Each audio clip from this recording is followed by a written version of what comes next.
اعوذ باللہ من الشیطان الرجیم بسم اللہ الرحمن الرحیم للہ ملک السماوات والارض یخلق ما یشاء یہب لمن یشاء اناثا ویہب لمن یشاء الذکور او یزوجہم ذکرانا واناثا ویجعل من یشاء عقیما انہ علیم قدیر صدق اللہ العظیم۔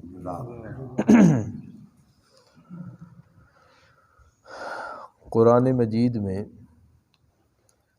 جتنے بھی قدرت خداوندی کے مظاہر اور نمونے ذکر کیے گئے ہیں، تمام کے تمام بے مثال ہے۔ اللہ رب العزت کی قدرت، اللہ کی کاریگری، ہنرمندی بے مثال ہے۔ دنیا کا کوئی بڑے سے بڑا کاریگر اور صناع اور ہنرمند رب کی بنائی ہوئی چیزوں جیسی کوئی چیز بنا نہیں سکتا۔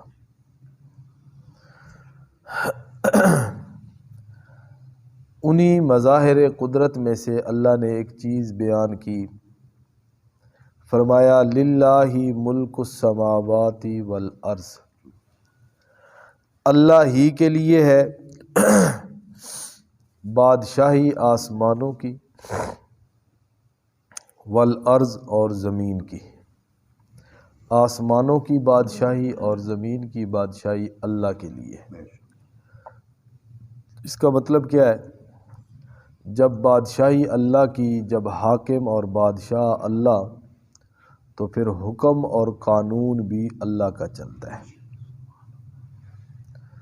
یہ حصہ، یہ زمین کا ٹکڑا فلاں ریاست، فلاں مملکت کی عملداری میں داخل ہے، اس کا مطلب یہ ہے اس زمین کے اوپر جو قوانین اور ضوابط لاگو ہوں گے اسی مملکت اور اسی حکومت کے ہوں گے۔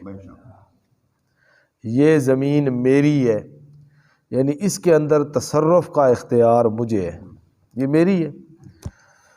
تو اسی طرح کہا گیا للہ ملک السماوات والارض، آسمانوں کا بادشاہ بھی اللہ، زمین کے اندر بھی بادشاہی اللہ کی، مطلب آسمان میں بھی حکم اللہ کا چلتا ہے اور زمین میں بھی حکم اللہ کا چلتا ہے۔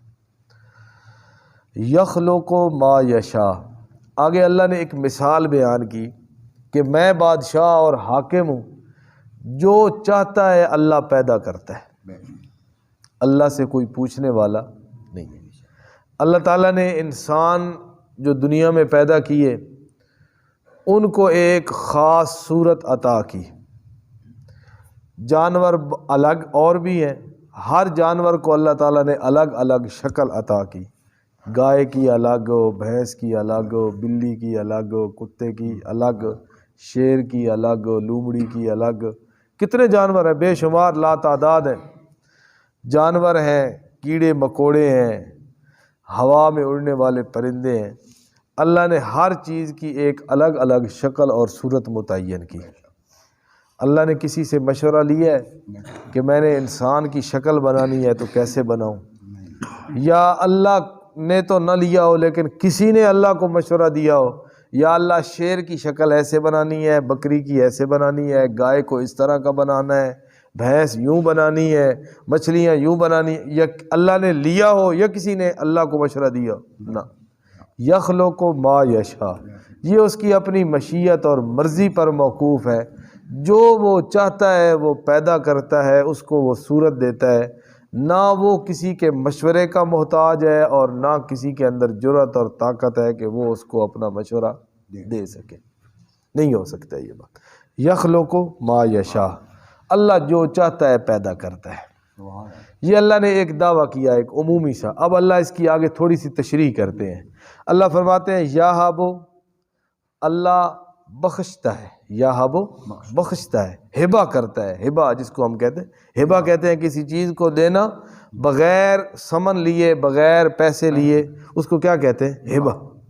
جو پیسوں کے بدلے میں ہوتی ہے اس کو تو کیا کہتے ہیں؟ بے، خرید و فروخت ہوتی ہے۔ جو بغیر کوئی چیز لیے بندہ کسی کو کوئی چیز دے دیتا ہے اس کو کیا کہتے ہیں؟ ہبا کہتے ہیں، ہبا۔ تو اللہ نے یہاں پر یہی لفظ بولا، یہب، اللہ ہبا کرتا ہے، یعنی اللہ ہم سے لیتا کچھ نہیں ہے، اللہ ہم سے لیتا کچھ نہیں ہے، لیکن اللہ دے دیتا ہے بغیر کچھ لیے، لمن یشاء، جس کو چاہتا ہے۔ کیا دے دیتا ہے؟ اناسا، مادہ، بیٹیاں ہی بیٹیاں۔ اپنی مثال لے لیں انسانوں کی، اللہ ہبا کر دیتا ہے، بخش دیتا ہے جس کے لیے چاہتا ہے۔ کیا بخش دیتا ہے؟ بیٹیاں بخش دیتا ہے۔ وَيَهَبُ، اور ہبا کر دیتا ہے، بخش دیتا ہے جس کے لیے چاہتا ہے، الذکور، بیٹے۔ بیٹے بھی دیتا ہے تو بغیر کچھ لیے، اور بیٹیاں دیتا ہے تو وہ بھی بغیر کچھ لیے، اور یہ اس کی اپنی مرضی ہے کس کو دینے ہیں بیٹے اور کس کو دینی ہے بیٹیاں۔ وَيَهَبُ أَوْ يُزَوِّجُهُمْ ذُكْرَانًا وَإِنَاثًا، پہلے تو آ گیا نا، جس کو چاہتا ہے بیٹیاں دیتا ہے، صرف بیٹیاں ہی بیٹیاں، بیٹے نہیں ہیں۔ پھر جس کو چاہتا ہے بیٹے دے دیتا ہے، بیٹے ہی بیٹے، بیٹیاں نہیں ہیں۔ او یزوجہم، یا جوڑا جوڑا بنا کے دیتا ہے ان کو، ذکرانا و اناسا، بیٹوں کے بھی اور بیٹیوں کے بھی، جس کو چاہے بیٹے بھی دے دے اور بیٹیاں بھی دے دے۔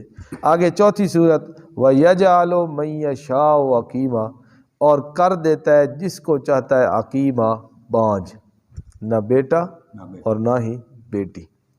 آگے چلنے سے پہلے ایک بات سمجھ لیں، اللہ نے بیٹی کا ذکر پہلے کیا ہے، یَهَبُ لِمَن یَشَاءُ اناسا، پھر وَيَهَبُ لِمَن یَشَاءُ الذُّکُورَ، پہلے بیٹی کا ذکر ہے اور پھر بیٹے کا ذکر ہے۔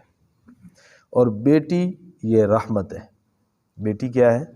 رحمت ہے، اور بیٹا نعمت ہے۔ یہ سمجھ لیں، بیٹی رحمت ہے اور بیٹا کیا ہے؟ نعمت ہے۔ قرآن مجید میں یہ تو ہے، ثم لتسألن یومئذ عن النعیم، اللہ نعمتوں کے بارے میں سوال کرے گا، لیکن رحمت کے بارے میں اللہ کہے گا میں نے تیرے اوپر اتنی رحمت کی، یہ نہیں ہے۔ نعمتوں کے بارے میں سوال تو ہوگا لیکن رحمت کے بارے میں سوال نہیں ہوگا۔ نبی علیہ السلام نے فرمایا، جس کی دو بیٹیاں ہیں، جس آدمی کی دو بیٹیاں، اور اس نے ان کا نام اچھا رکھا، اس کی تربیت اچھی کی، اور اچھا گھر دیکھ کے ان کو اس گھر کے اندر اس کو رخصت کر دیا، نبی علیہ السلام نے فرمایا وہ جنت کے اندر میرے ساتھ ایسے ہوگا جیسے یہ دو انگلیاں ملی ہوئی ہیں۔ یہ چیز بیٹیوں کی پرورش اور ان کی کفالت پہ یہ خوشخبری نبی علیہ السلام نے دی۔ عورت کو عزت اسلام نے آ کے دی ہے، وگرنہ اسلام کی آمد سے قبل عورت کیا تھی؟ قرآن نے بتلایا، ظل وجہہ مسودا وہو کظیم، اگر کسی کو پتہ چل جاتا میرے گھر میں بیٹی پیدا ہوگی، اس کا چہرہ سیاہ ہو جایا کرتا تھا۔ یتوارا من القوم، وہ اپنی لوگوں سے، قوم سے چھپتا تھا کہ لوگ کیا کہیں گے تیرے گھر میں بیٹی پل رہی ہے۔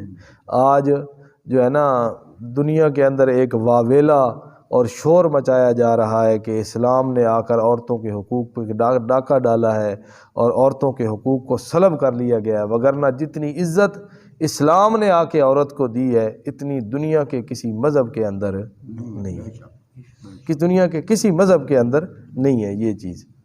تو اولاد، بیٹے بیٹیاں دینا نہ دینا، اللہ نے فرمایا یہ میری اپنی مرضی پر موقوف ہے، اس لیے کہ بادشاہ میں ہوں، مجھ سے کوئی پوچھنے والا نہیں ہے۔ یہ قرآن کا بالکل قطعی اور اٹل اور صاف ستھرا اور 2 × 2 = 4 والا فیصلہ ہے کہ بیٹے بیٹیاں دینے کا اختیار، اولاد کے خزانے کس کے پاس ہے؟ اللہ تعالیٰ کے پاس ہے۔ اتنا واضح حکم آ جانے کے بعد بھی لوگوں کو یہ چیز سمجھ نہیں آتی، پھر بھی وہ کہتے ہیں یہ فلاں کے طفیل سے ہمیں ملا ہے، یہ فلاں کی وجہ سے ملا ہے، یہ فلاں یہ فلاں، حالانکہ اللہ نے فرمایا اولاد کے خزانے میرے پاس ہیں، میں جس کو چاہتا ہوں دیتا ہوں۔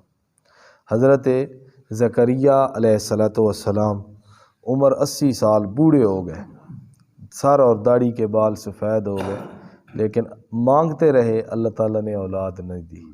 جب وقت تھا، جب زمانہ تھا، جب عمر تھی، اللہ نے اولاد نہیں دی، اور اس حالت میں اللہ تعالیٰ نے اولاد جا کے دے دی۔ اللہ سے کون ہے پوچھنے والا؟ حضرت شیخ القرآن رحمۃ اللہ علیہ اپنا ایک واقعہ سنایا کرتے تھے کہ ایک جگہ پہ مجھے مدعو کیا گیا، بلایا گیا جلسہ کے لیے، تو میں اس جگہ پہ گیا تو وہ ایک غریب سا آدمی تھا جو موحد تھا، جس نے مجھے بلایا تھا۔ تو اس گاؤں کا جو نمبردار تھا وہ ہمارا مخالف تھا، وہ کہتا تھا یہ وہابی ہیں، ہم ان کی تقریر نہیں سننے دیں گے، ہونے دیں گے، یہ گستاخ ہیں، جس طرح لوگوں کی باتیں ہوتی تھی۔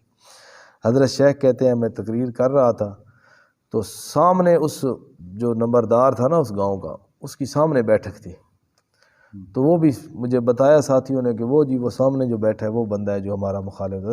حضرت شیخ کہتے ہیں میں اپنی تقریر کر رہا تھا، اللہ کی شان اس نمبردار کی اولاد نہیں تھی، بڑی زمینیں جائیداد مربوں کا مالک تھا، اولاد نہیں تھی۔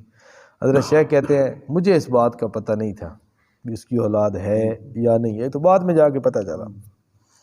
میں حضرت زکریا علیہ السلام کا یہ واقعہ سنا رہا تھا تقریر میں، میں نے کہا اللہ کا نبی ہے، بوڑھا ہو گیا ہے، اور اس حالت میں بھی کہتا ہے وَلَمْ أَكُمْ بِدُعَائِكَ رَبِّ شَقِيًّا، یا اللہ اب بھی میں تجھ سے مانگنے میں نامراد نہیں ہوا، اب بھی میری امید تیری ذات کے ساتھ بندھی ہوئی ہے کہ اس حالت کے اندر بھی تو مجھے اولاد دے سکتا ہے۔ کہتے ہیں میں نے یہ بات کی نا تو وہ دوسری طرف منہ کر کے، غصے کی وجہ سے نا دوسری طرف منہ کر کے بیٹھا تھا، اس کے کانوں میں جب یہ آواز پڑی نا کہ اللہ کا نبی ہے، بوڑھا ہو گیا اور اولاد نہیں ہوئی، اس لیے کہ اولاد کے خزانے کسی پیر فقیر نبی ولی کے پاس نہیں ہے، یہ اللہ کے پاس ہے، تو اس نے نا اپنا رخ پھیرا، اس نے یہ بات اس کے کانوں میں پڑی، اس نے اپنا رخ پھیرا اور چہرہ پھیرا۔ حضرت شیخ کہتے ہیں میں نے دل میں دعا کی یا اللہ منہ اس نے پھیرا ہے، دل تو پھیر دے۔ کہتے ہیں میں تقریر کر کے چلا گیا، اللہ کی شان اس نمبردار کے ذہن کے اندر یہ بات آ گئی کہ اگر حضرت زکریا کو بڑھاپے کے اندر اولاد دینے والا اللہ ہے نا تو مجھے بھی بڑھاپے میں اولاد دینے والا اللہ ہی۔ اور اس نے کہا چھوڑو ساری باتیں، اگر کسی کے اختیار میں ہوتا تو سب سے زیادہ شان اللہ کے نبی کی ہے، تو ان کو تو یوں رونا نہ پڑتا۔ بہرحال حضرت شیخ کہتے ہیں ایک سال گزرا، سال کے بعد مجھے وہ خط آیا، اس کا پوسٹ کارڈ ہوتے تھے اس وقت، خط آیا اس کا اس نمبردار کی طرف سے آپ آئیں، تو میں گیا تو اس نے کہا جی حضرت جی آپ یہاں پر تقریر کریں میری بیٹھک میں۔ کیوں؟ اس نے کہا جی آپ نے تقریر کی تھی، مجھے پتہ چلا اور مجھے یہ بات سمجھ آ گئی کہ جو اللہ حضرت زکریا کو بڑھاپے کی حالت میں اولاد دے سکتا ہے وہ مجھے بھی دے سکتا ہے، میں بھی اب بوڑھا ہوں، اللہ نے اس عمر کے اندر آ کر مجھے بیٹا دیا ہے۔ تو یہ تو بالکل صاف ستھری اور نکھری اور نتھری ہوئی بات ہے کہ اولاد کے خزانوں کا مالک کون ہے؟ اللہ ہے، اللہ کے علاوہ کسی کے پاس اولاد کے خزانے نہیں ہیں۔ اور اللہ فرماتے ہیں انہ علیم، بے شک وہ اللہ علم رکھنے والا ہے، قدیر قدرت رکھنے والا ہے۔ اللہ نے اپنی دو صفتیں ذکر کی، علم اور قدرت۔ علم سے مراد اللہ کہتے ہیں مجھے پتہ ہے، میں جانتا ہوں کس کو اولاد دینی ہے اور کس کو نہیں دینی، اس بات کو میں جانتا ہوں کس کو دے کے لے لینی ہے اور کس کی اولاد کو باقی رکھنا ہے، یہ مجھے پتہ ہے، میں جانتا ہوں کس کو بیٹیاں دینی ہیں، کس کو بیٹے دینے ہیں، کسی کو دونوں دینے اور کسی کو کچھ بھی نہیں دینا، اس چیز کا علم میرے پاس ہے، اس چیز کی حکمت اور کوئی جاننے والا نہیں ہے۔ اور قدیر ہوں بھی میں قدرت والا، یہ مجھے پتہ ہے کہ اس کو جوانی میں دینی ہے یا بڑھاپے میں دینی ہے، کس حالت کے اندر اس کو اولاد دینی ہے، کیسی اولاد دینی ہے، اس بات کا مجھے پتہ ہے۔ تو دعا بندے کو کرتے رہنا چاہیے، یا اللہ اولاد دے اور پھر نیک صالح اولاد دے، نیک اور صالح اولاد دے، بندے کو یوں دعا کرنی چاہیے یا اللہ اولاد بھی دے اور نیک اور صالح اولاد دے کہ جو ہماری بہتری اور خیر اور بھلائی اور نیک نامی کا باعث بنے، یہ نہ کہ وہ اولاد ہماری بدنامی کا باعث بن جائے۔ تو اولاد بھی اللہ دینے والا اور اولاد کو سنوارنے والا بھی اللہ رب العزت، بندے کا کام ہے اللہ سے مانگتے رہنا، مانگتے رہنا، بندہ مانگتا رہے، اللہ رب العزت کی خصوصی رحمت بندوں کے اوپر ہو جاتی ہے۔ اللہ پاک عمل کی توفیق۔